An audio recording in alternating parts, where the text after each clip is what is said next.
कैसा होता है गुरु का सच्चा सिख?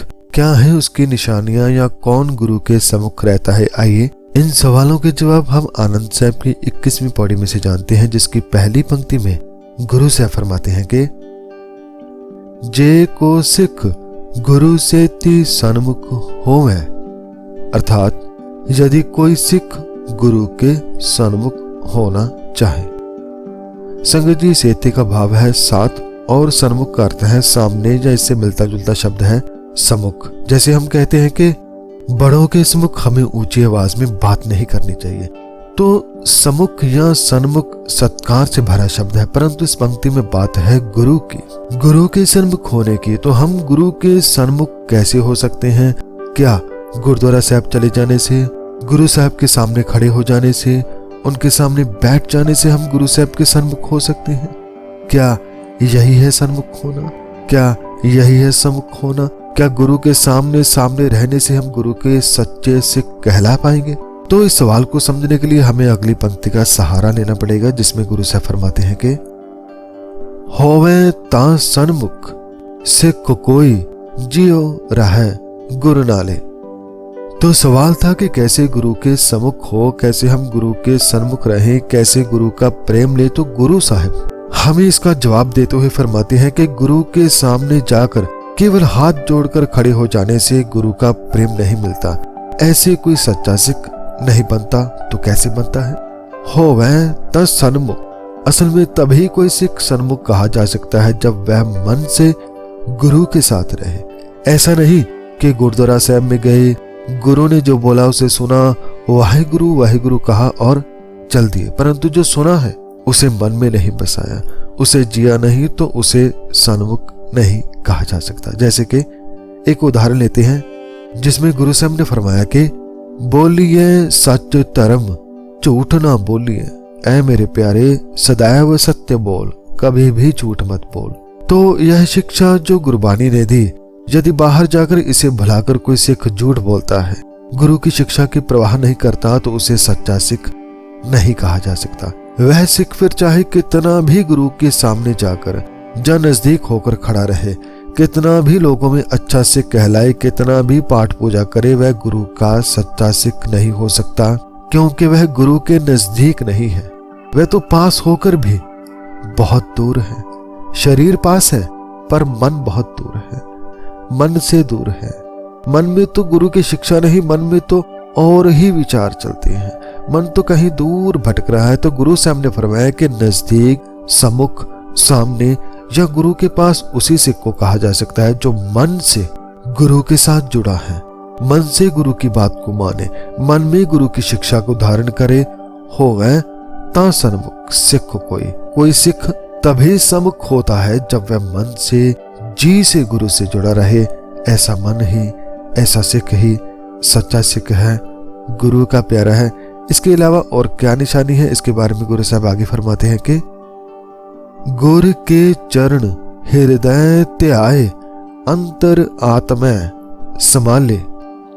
सच्चे सिख की अगली निशानी है कि वह गुरु के चरणों का हृदय में ध्यान करे, उसे अंतर आत्मा में संभाले।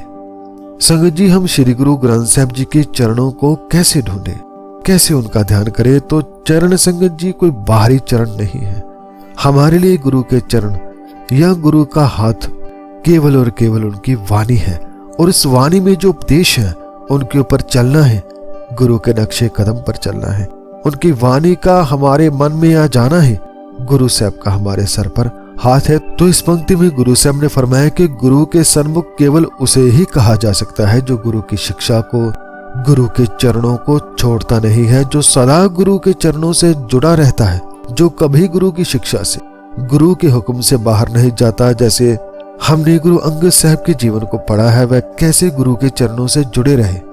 इसके अलावा हमने गुरु रामदास जी का जीवन पढ़ा सुना है कि कैसे वह गुरु अमरदास जी के चरणों से जुड़े रहे। भाव वह हमेशा गुरु के हुक्म में रहे, गुरु ने जो कहा उसे केवल सुना ही नहीं बल्कि माना, केवल माना ही नहीं उस पर चले, केवल चले ही नहीं बल्कि उसे जिया और जीवन को आनंद से भर लिया। तो जो सिख गुरु के चरणों का ध्यान करता है, भाव जो गुरु की शिक्षाओं का हमेशा ध्यान करता है, जो घर रहते हुए काम करते हुए गुरु के उपदेशों को नहीं भूलता, जो गुरु के उपदेशों को अपने मन अंदर तक, आत्मा तक लेकर जाता है, जो गुरु के ज्ञान को अंतर आत्मा में संभालता है, सच में वही है गुरु का सच्चा सिख। संगत जी, गुरुद्वारा साहब में बहुत होंगे जो गुरु के पैसों का, रुमाला साहिब का, चवर आदि का ध्यान रखते होंगे, परंतु उन सब में से केवल वही गुरु की खुशी ले पाता है जो ये सब करते हुए गुरु के उपदेशों का भी ध्यान रखता है, उन्हें मन अंदर तक लेकर जाता है। वह है गुरु के नजदीक, वही है गुरु के सन्मुख। तो बात यहीं पर खत्म नहीं होती। गुरु साहब इसके आगे फरमाते हैं कि आप छड़ सदा रह परण, गुर बिन अवर ना जान कोई। एक सच्चे सिख की सबसे बड़ी निशानी है कि वह आपा भाव को छोड़ देता है, वह मैं मेरी छोड़ देता। संगत जी, कभी आपने ध्यान किया है कि हम गुरु के पास होकर भी इतने दूर क्यों हैं? क्योंकि हमने खुद को पकड़ा हुआ है। जैसे कि गुरबानी की एक पंक्ति लेते हैं, मेरे मन तज निंदा हौमै अहंकार। भाव ए मन, तो निंदा का त्याग कर, अहंकार का त्याग कर और मैं मेरी को छोड़। तो हम क्या करते हैं? हम उपदेश पढ़ते हैं पर मानते नहीं। हम हैं कि ना निंदा छोड़ते हैं, ना अहंकार, ना किसी तरह के विकार जो गुरु छोड़ने के लिए कहते हैं। तो जो गुरु ने कहा उसे ना मानकर हम गुरु के पास बैठकर भी गुरु से बहुत दूर हो जाते हैं।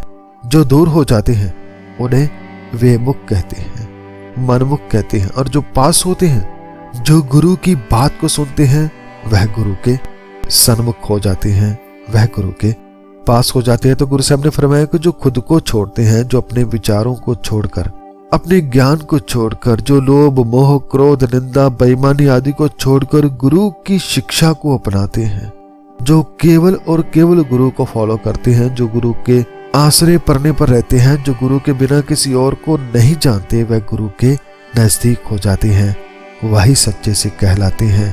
तो कौन है सच्चा सिख? कौन है जो गुरु के सम्मुख है?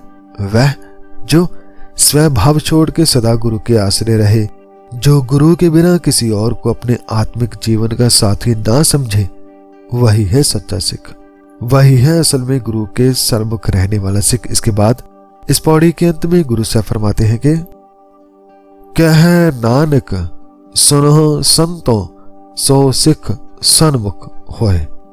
अर्थात हे नानक, भाव गुरु अमरदास जी फरमाते हैं कि जैसे ऊपर पूरी विचार बताई गई है कि हे संत जनों सुनो, वही सिख ही सही अर्थों में सन्मुख होता है।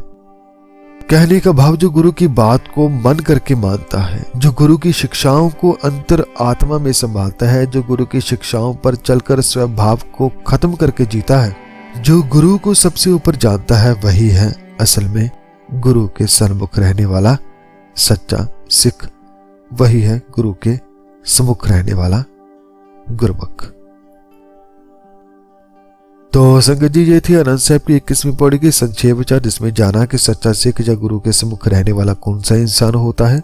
तो संगत जी, जैसे कि आप सब जानते हैं कि इससे पहले 20 पौड़ी के विचार हम गुरु साहब की कृपा से कर चुके हैं। तो इसके बाद आगे वाली पौड़ी के विचार हम आने वाली वीडियो में जानेंगे। आज के लिए इतना ही। इस विचार के दौरान हुई सभी गलतियों की मैं क्षमा चाहता हूँ और इस विचार के लिए, कथा के लिए, गुरबानी के लिए सदगुरु श्री गुरु ग्रंथ साहब जी को कोटि कोटि नमन करता हूँ।